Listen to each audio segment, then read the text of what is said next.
আসসালামু আলাইকুম রহমতুল্লাহ।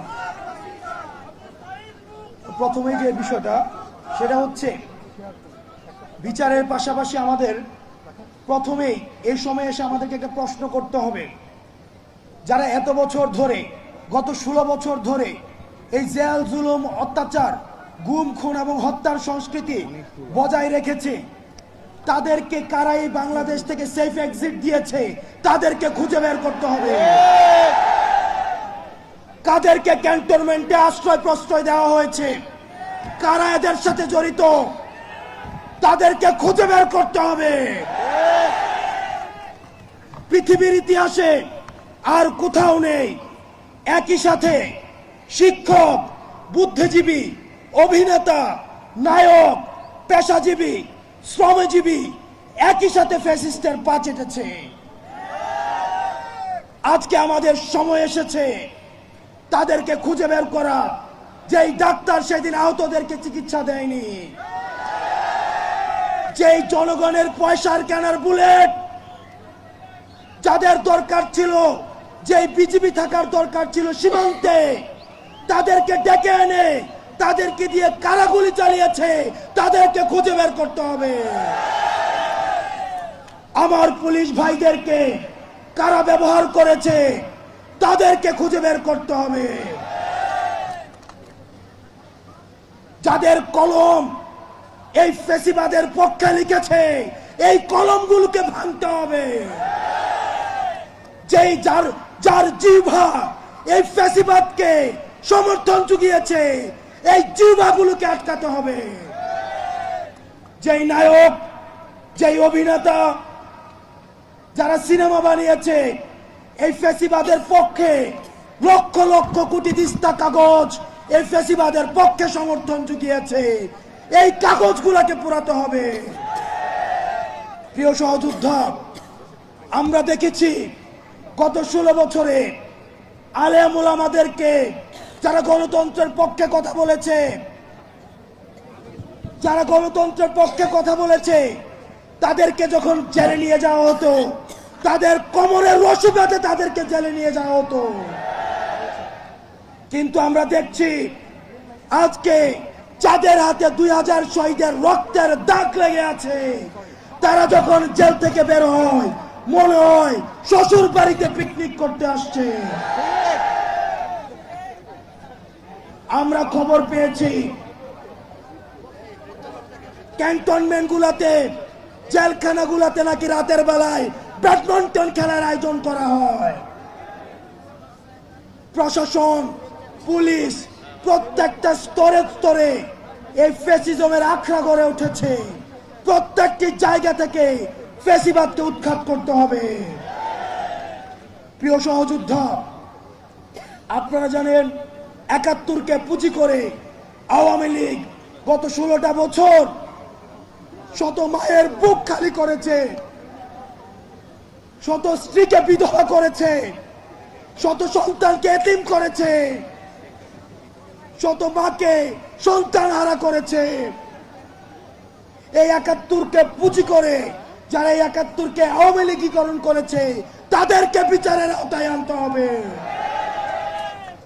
প্রিয় সহযোদ্ধা, 71কে পুঁজি করে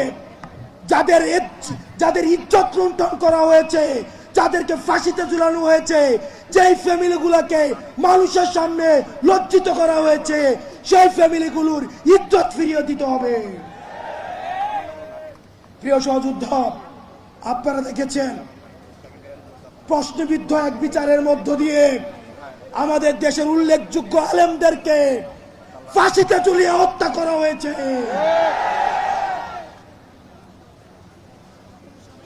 আমরা এই বিচার নিশ্চিত না করা পর্যন্ত দুনিয়ার কোন শক্তি নাই আমাদেরকে রাজপথ থেকে উৎখাত করবে।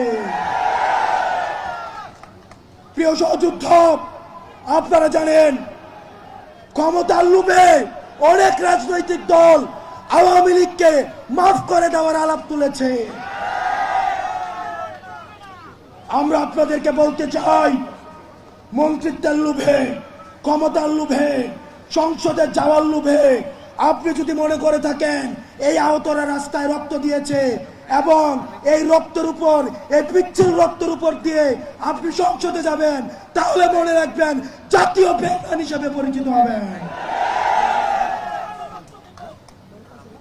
যে আওয়ামী লীগ এখনো পর্যন্ত একটা সরি পর্যন্ত বলে নাই, এখনো পর্যন্ত তারা অপরাধ স্বীকার করে নাই, তাদের সাথে কিসের রিকনসিলিয়েশন? তারা ক্ষমা চাওয়ার আগে, তারা ক্ষমা চাওয়া তো দূরে থাক, তারা এখন হত্যার হুমকি দিচ্ছে বিদেশে বসে। কিন্তু আমরা দেখছি মুরব্বীদের মধ্যে তাদের জন্য মায়া হচ্ছে।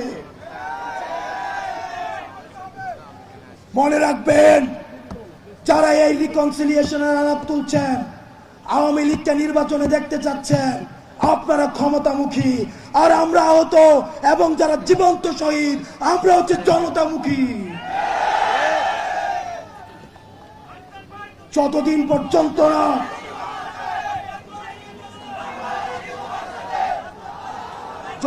পর্যন্ত না আওয়ামী লীগের বিচার নিশ্চিত হবে, ততদিন পর্যন্ত আগে বিচারের প্রশ্ন।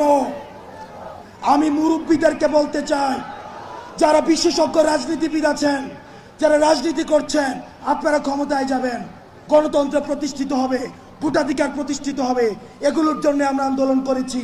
কিন্তু আওয়ামী লীগের বিচার নিশ্চিতের পূর্বে তাদেরকে যদি আপনারা রাজনীতির ময়দানে ফিরিয়ে আনতে চান, তাহলে এই আহতদের রক্তের উপরে পাড়া দিয়ে আপনারা তাদেরকে বাঁচাতে হবে।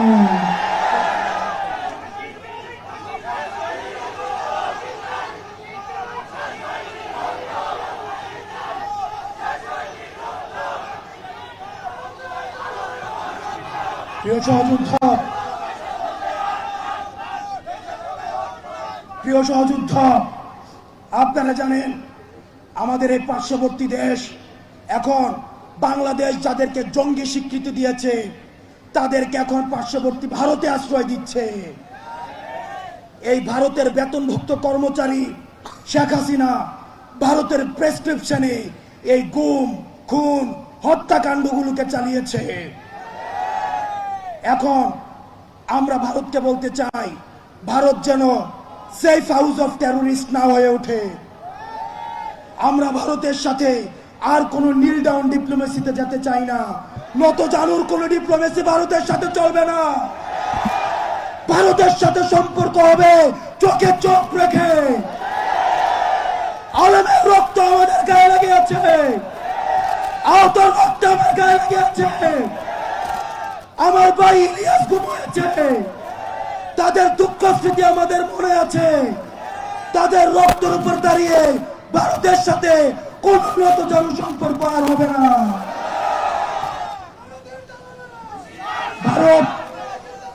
ভারতের সাথে আমাদের সম্পর্ক হবে ন্যায্যতার ভিত্তিতে, আমাদের ঈর্ষার ভিত্তিতে। আমরা বলতে চাই, ভারত জঙ্গিদেরকে এখন আশ্রয় দিচ্ছে, জঙ্গিদেরকে পৃষ্ঠপোষকতা দিচ্ছে, এবং গুজরাট কসাই আমার দেশে সাম্প্রদায়িক সম্প্রীতির সেরাসন দিচ্ছে। আমরা গুজরাট কসাইকে বলতে চাই, আমার ভাই আবু আলিফকে দিন দুপুরে রাস্তায় ফেলে জবাই করা হয়েছে। জবাই করার পরেও আমাদের বাংলাদেশে আলেম সমাজ আমরা ধৈর্যের পরিচয় দিয়েছি। এটি হচ্ছে গণঅভ্যুত্থানের শক্তি। আমরা ভারতের কোন ষড়যন্ত্রে আমরা পাড়া দেই নাই। ভারত চেয়েছিল আমাদের যারা বন্ধু হিন্দু ভাই, আমাদের যারা সংখ্যালঘু রয়েছে, তাদের সাথে আমরা সংঘর্ষে জড়াই, কিন্তু আমরা ভারতের কোন ষড়যন্ত্রে আমরা পা দেই নাই। এই বাংলাদেশে সংখ্যালঘু তারাই যারা বাংলাদেশের বিপক্ষে। আমার কোন হিন্দু ভাই সংখ্যালঘু না, আমার কোন বৌদ্ধ ভাই সংখ্যালঘু না, আমার কোন বাঙালি ভাই সংখ্যালঘু না। বাংলাদেশের বিপক্ষে যারা, তারাই হচ্ছে সংখ্যালঘু। সুতরাং সর্বশেষ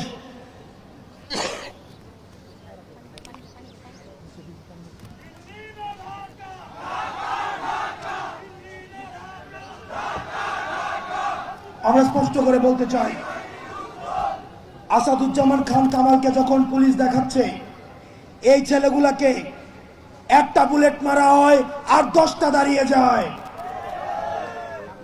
আমরা হচ্ছে সেই প্রজন্ম।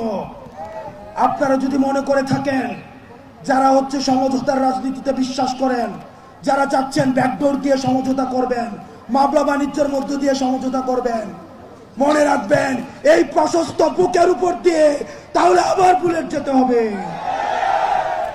আর কোনো বাংলাদেশে সমঝোতার রাজনীতি নয়, আর কোনো গুম নয়, আর কোনো হত্যা নয়, আর কোনো ফ্যাসিবাদের উত্থান নয়।